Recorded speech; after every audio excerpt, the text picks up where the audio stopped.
Hey, we're back. So this is Jan, And I'm Gino. and we're blendmates. Okay, so as promised, no, yung last na ginawa natin nung part 1 itong tutorial is kung paano mag-model ng basic table. So ito yung mga basic procedure kung paano natin gagawin, like yung mga cube na in-scale natin for the legs and for the yung mismong top, no bro? Yung table Oo. top. So ngayon, ituturo namin kung paano yung tamang measurements for like scaling, kung paano yung pagka-transform lahat ng Oo. location, scale, and yung modifier na bevel, yung destructive and non-destructive procedure. Explain natin kung ano yung difference nung dalawa. Right, bro? Oo. So, ayun. So, salamat. Ngayon, so nandito tayo sa phase na to. So, ano naman natin yan is paano natin siya may present ng maayos or maganda siyang tingnan kasi table naman. Paano naman dyan table? O table. Yes. O table. Pero, kung titingnan natin sa ordinary nating tingin, pa talaga siyang table pero Parang kulang, no? kailangan, Kulang. parang kulang. Kailangan natin i-improve kasi hindi naman natin ito kailangan na parang okay na yan. Yes. Okay, so parang bigyan natin ng konting pagmamahal naman tong table na to. Parang kawawa naman na hindi man lang walang asikaso. Kumbaga So, mas more on real world, oh, realistic yung itsura, exactly. parang gano'n.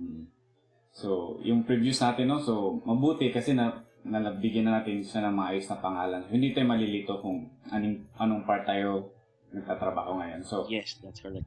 sa Blender, masyadong madali na lang natin siya makita kung meron tayong mga properties. So, para makita natin siya, i-press natin yung N. So, lalabas ito sa right side natin yung properties nitong scene dito. So, kung magsiselect tayo ng object, mag-change itong mga properties dito sa left. Depende sa kung anong object yung selected dito sa may model space natin or sa object space. So, kung makikita natin sa Blender, lagi nating papansinin lagi itong scale. So, yung scale natin is hindi siya random siya, hindi siya equal. So, dapat nasa value to ng 1 or nasa may original scale. So, most probably, mali yung gagawin nating mga modifier or changes na gusto nating baguhin sa model na to. So, to demonstrate, ito right now is wala siyang transform na in-apply. So, para makuha natin yung most accurate natin na result, maglalagay tayo ng transform. So,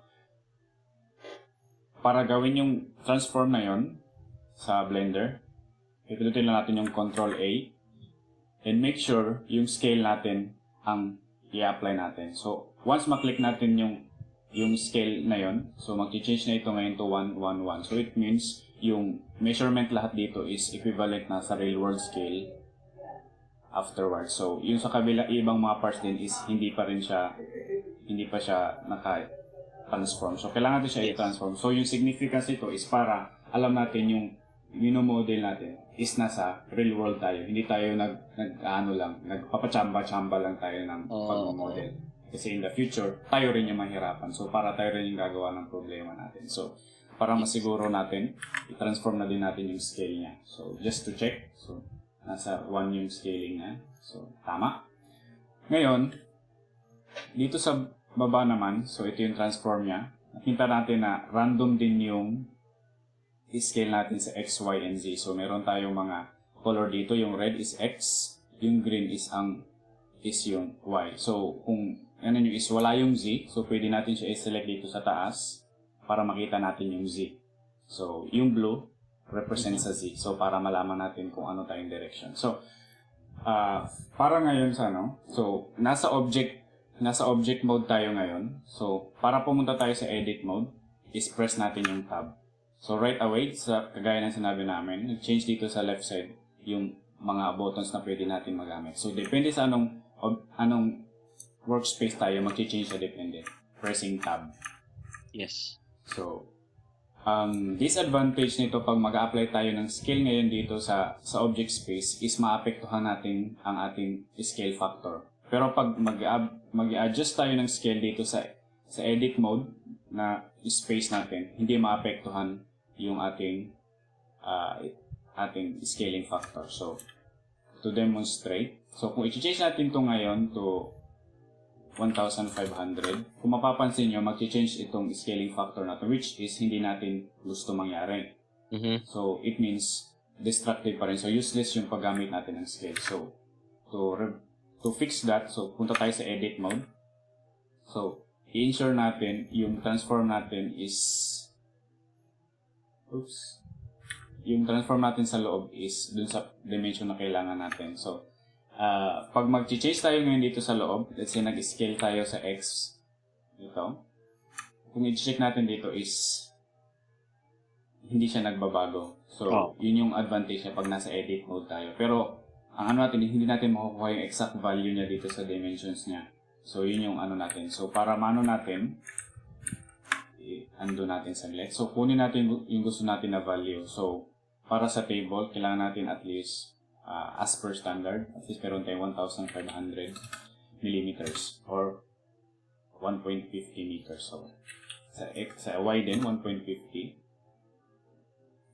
And napansin natin, bakit sobrang liit nito? So, yun na nga, since dahil hindi tayo sa world scale, so maraming mga error lumabas. So, napakamaganda talaga na lagi tayo nasa world scale tayo mag-adjust ng units natin. So, Yes. yung Z natin is, yung table most probably is 6 cm or 60 millimeters. So, 1,500.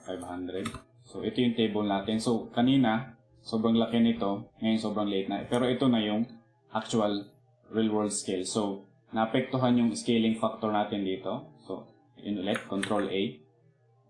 And apply natin yung scale transform. So, bumalik na siya sa 1. So, ensure na tayo na nasa accurate scaling na tayo na 1.5 meters or 1,500 millimeters and so on. So, yung ibang mga parts natin dito is kailangan din natin yun i-apply. So, ito ngayong ano natin is i-adjust naman natin. So, change natin to na sa typical ano ng kahoy. So, change natin to 60 millimeters. 60. And usually, ang table height is equivalent to 750 millimeters. So, change natin to 750. So, sobrang liit. Pero kung mapapansin natin, pareha sila dito. Similar na sila. So, yun pa rin gamit tayo ng G para i-move natin dun sa direction na yun. So, andun na siya sa actual scale. So, iba talaga yung ano natin. Iba yung naging actual dimension talaga ng table. Nung nagsumunod na tayo sa real world scale. So, yun yung ano niya, kagandahan. Kasi kung maghuhula-hula lang tayo, hindi natin makukuha yung accurate na ano. So, since meron tayong accurate dito na size, so insignificant na tong iba, pwede na natin siya i-delete. Pwede natin i-press yung delete. Or pwede rin yung blender shortcut na X. Tapos i-click natin yung delete. So, kung saan kayo komportable yun yung gamitin nyo. So, tapos, nandito na tayo ngayon sa table natin. So, sobrang late pala. Actual dun sa ano natin, sa actual ginawa talaga. So, same procedure pa rin. Same nung dinemonstrate nung first. So, tingnan natin ngayon. So, minsan, mahirap mag-rotate sa interface sa Blender. So, i-press lang natin yung keyboard dito sa numpad natin yung delete or yung period para mas meron tayong focus dun sa model. So, ganyan. So, the same procedure pa rin sa first. G is for translate. So, i-move natin to X sa green. Ayan. Tapos, i-move ulit natin to Z pababa. Ayan. So, mukhang ayos na tingnan. Ngayon, i-duplicate ulit natin. Papunta sa X. Ayan. Tapos, i-duplicate ulit natin sa papunta sa Y. Yes, duplicate is Shift D. Oh, exactly. Just to remember. So, ayan. Sure na tayo na yung model natin is nasa real world scale. Oops! Hindi pa pala. So, 0 point. So, make sure nga i-double check niya all the time. So, most probably ito lahat hindi siya. So, yun. I-select natin. So, drag lang tayo. Click and drag. Pero kung minsan hindi siya gumagana ng click and drag, make sure na nasa box selection kayo kasi maraming selection dito. May select box, select circle at lasso. So, baka ganito yung lalabas sa scale nyo. So, make sure na nasa box selection kayo before kayo mag-select ng ganyan. So, Tsaka, yun pa bro, rin. sa tingin ko, sa una lang talaga siya, Mm. yung makakaligtaan mo yung mag-transform ng Mm-mm. scale. Minsan sa Mm-mm. sobrang dami ng iniisip o parang masyado kang excited to model your object o yung kahit ano, parang na-overlook Oh, mo yung oo. transform ng scale, Mm. 'di ba? Which Oo. is makikita mo na lang minsan sa mga modifiers mo in the future. Bakit iba yung nangyayari? Bakit hindi nagbe-behave yung blender ng tama? Siguro Mm. kasi nakaligtaan mo yung transform ng scale. Mm-mm. Ayun. Thank you, bro. Kasi ito yung pinaka-crucial part kasi kung magkamali na tayo dito sa first stage na to, mali na lahat yung gagawin nating changes dun sa model natin. So to ensure, Yes. dapat sa simula pa lang, nasa correct values na tayo. So yun nga, Control A tayo, tapos i-apply natin yung scale. So nasa 1:1:1, nasa 1:1 na tayo. So 60, so yung mga dimensions na inano natin, yun na yung ano natin. Yes. So, sure na tayo na tama. Ngayon, i-move na natin ngayon ito sa actual niya na pababa. So, G, then Z. Ayan. Okay, so, napakaliit pala talaga nung Hindi, Pwede wala na pa natin tayong gumawa ng park dati. Oo. Isang buong park na yung ginawa natin. Oo. So, excuse me. So, para natin, scale natin siya para ma-accommodate natin yung bagong scaling natin. So, ngayon, yes, tama na yung scaling natin. So, sarap na magtrabaho kasi accurate na yung mga scale natin. So, pang na talaga. So, ang advantage nito, kahit saang model na natin siya ilagay, real world na yung scale natin. So, kung maglagay tayo ng table or mga iba pang mga furnitures, Accessories. Mm, confident tayo na nasa actual scale tayo dito. So, yun yung sure. kagandahan. Ah, So, lahat din, pati itong floor, lagyan din natin ng scale. Scaling i-reset din natin yung transform sa scale. So, para tama siya.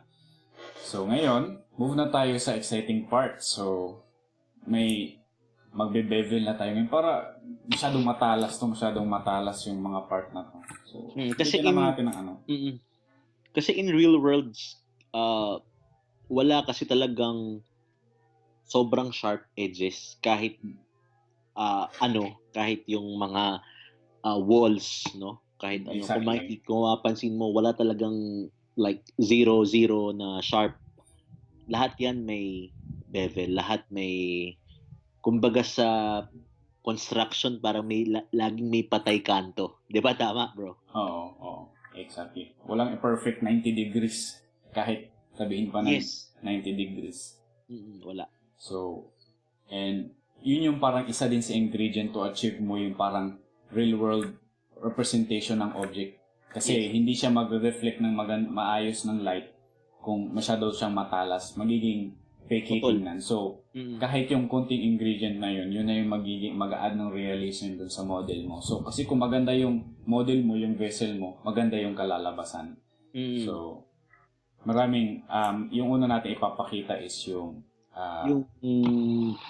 yung bevel, no, bro? Kasi yung natandaan ko bevel. dati, pag gumagawa ko ng mga models, nung nagsisimula ako, bro, kino-compare gawa ko dun sa yung mga iba o ibang model. Sabi ko, bakit ganun yung sa akin? Bakit hindi masyadong maganda compare dun sa mga kasi darating yung point na ganun, bro, 'di ba? Para may compare mo na yung gawa mo dun sa gawa ng iba. Bakit ganun? Oo. Bakit yung kanila mas maganda? Mm-mm. Kasi siguro yung ultimong down to the smallest detail, yung bevel, isa sa mga gaya ng sabi mo, bro, no?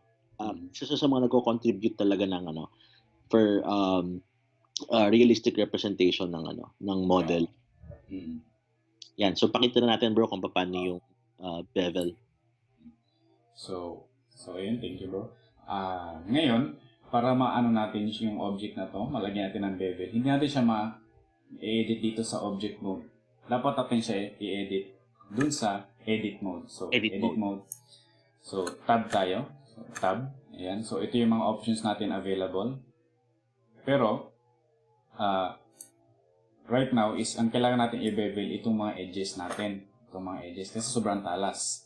Yes. So, para i-select natin yung edges, meron tayong 3 buttons dito. Meron tayong vertex, edge, at saka face. Pero ang kailangan natin is edge. So, itong edge yung isa-select natin. or sa numpad, ay sa keyboard is 1, 2, or 3. So, Yes. 2. So, yun yung shortcut niya. So, select natin yung edge na to. So, para mag-select ng another, shift-click para mag-select ng another. So, yung latest selection is yung white, yung previous selection is yung orange.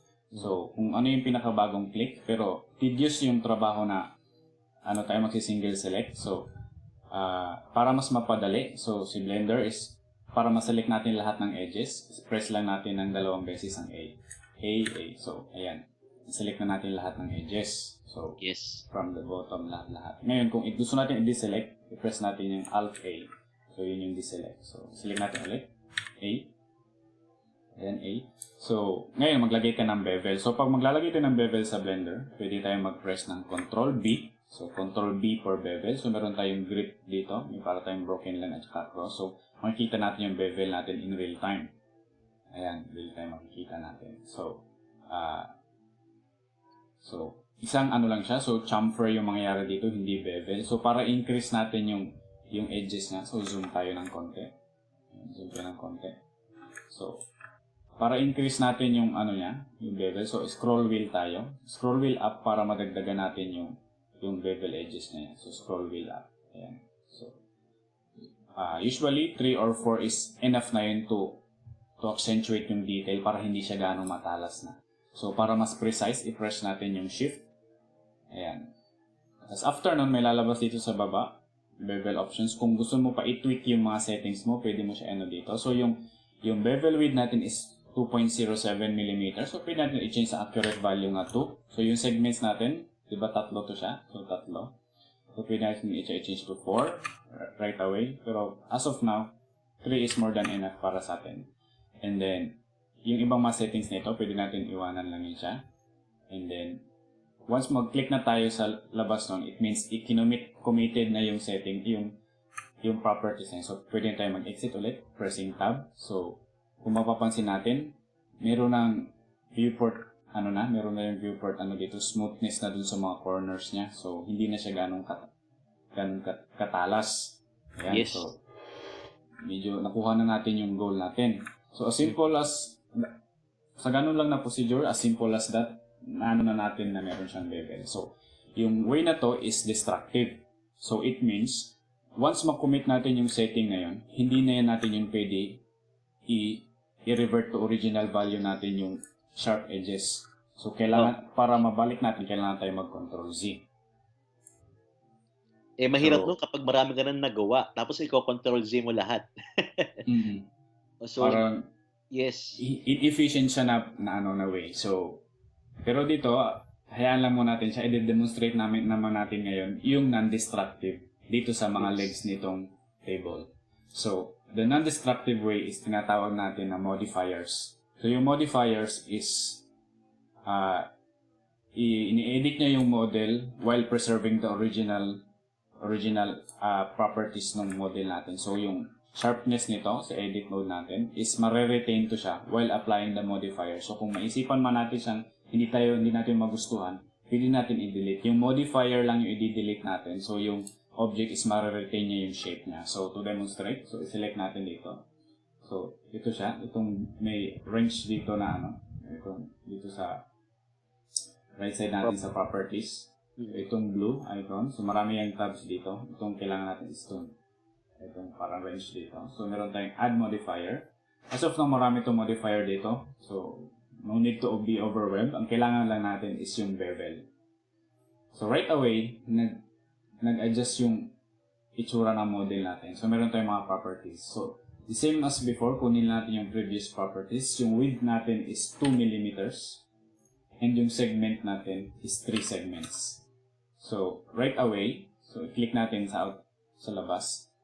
So, kung mapapansin natin, meron tayong bevel dito sa mga edges niya. Pero nakagandahan dito sa modifier is dahil hindi siya destructive, pwede natin siya i-delete anytime. So, pwede natin siya i-delete dito.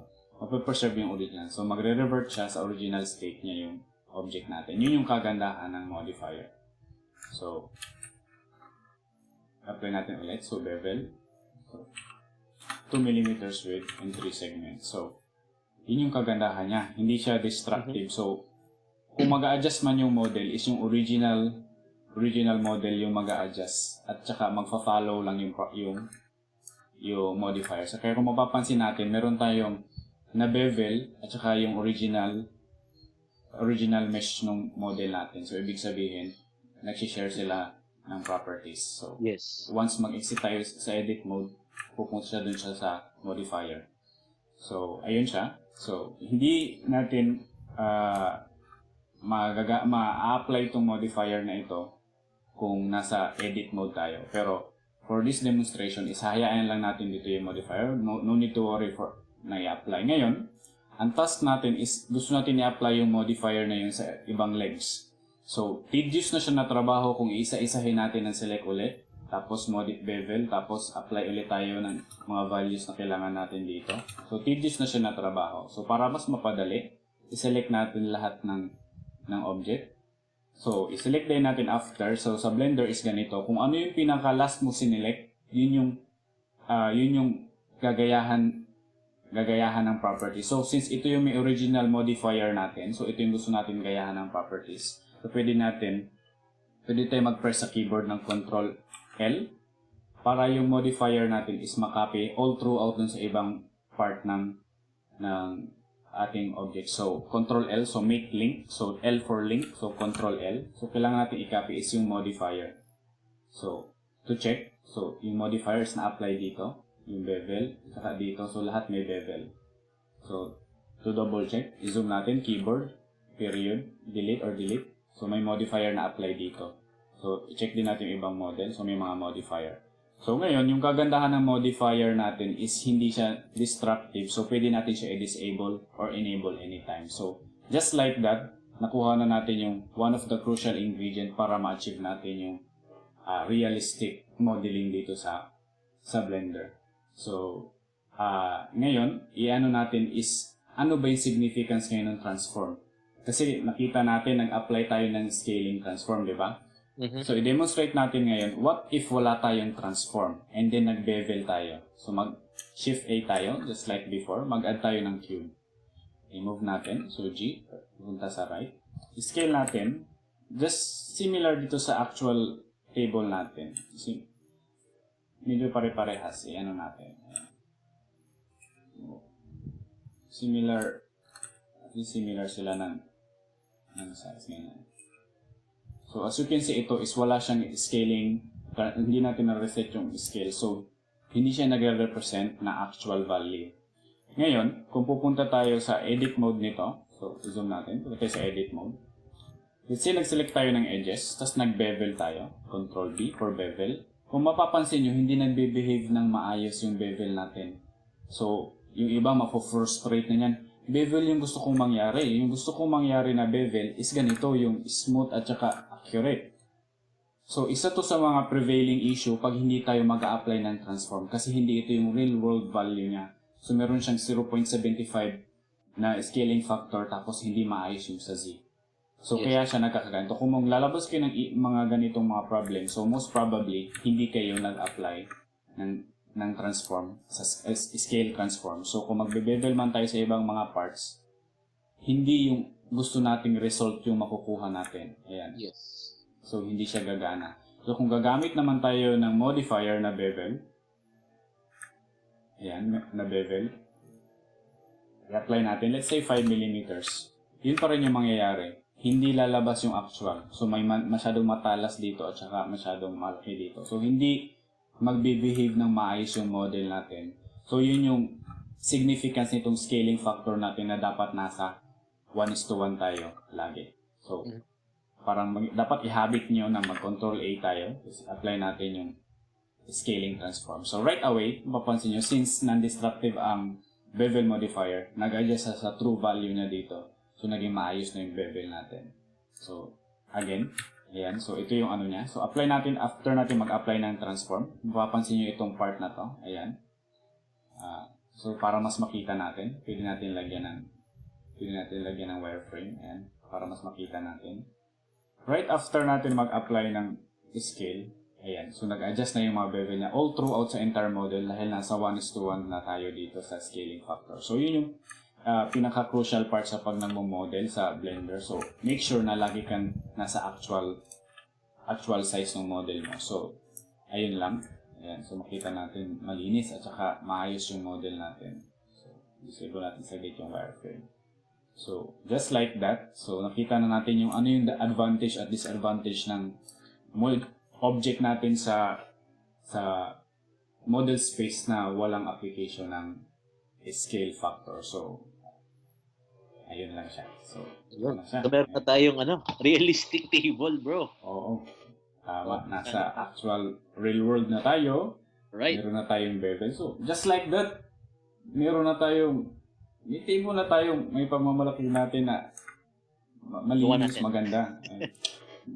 So, Yun. madali lang naman siya sundan. So, ilang cubes lang naman ito. So, sure tayo na nasa accurate tayo, nasa scale. So, ganyan. So, maganda tingnan. Oops. Yes. So, hit natin. So, parang lumagpas sa sahig ng konti. Move natin sa taas konti. So, just like that, meron na tayong table. So, wrap up na tayo. So, Yes, oo. wrap So, up na tayo. now, natutunan natin kung paano mag-bevel ng destructive and non-destructive. So, at natutunan din natin kung paano i-apply yung transform yung scale para mas yung modifier mas mag-behave ng how it should. And ang next natin na ituturo is UV unwrap. UV unwrap, and then magka-texture na tayo, and most fun part yung rendering. Pero before that, bro, siguro pwede natin ituro sa kanila kung paano siya pagsasama-samahin sa table, kasi kung kiklik mo to lahat, yung hindi isang object lang yung legs and yung table. So, if ever gagawa ka ng isang scene, ng isang interior scene, for example, kitchen, at gusto mo siyang i-rotate, no? Kailangan mo siyang isa-isahin i-rotate or i-grab mo lahat. Pwede mong gawin yon, pero merong mas madali at mas proper way to do that.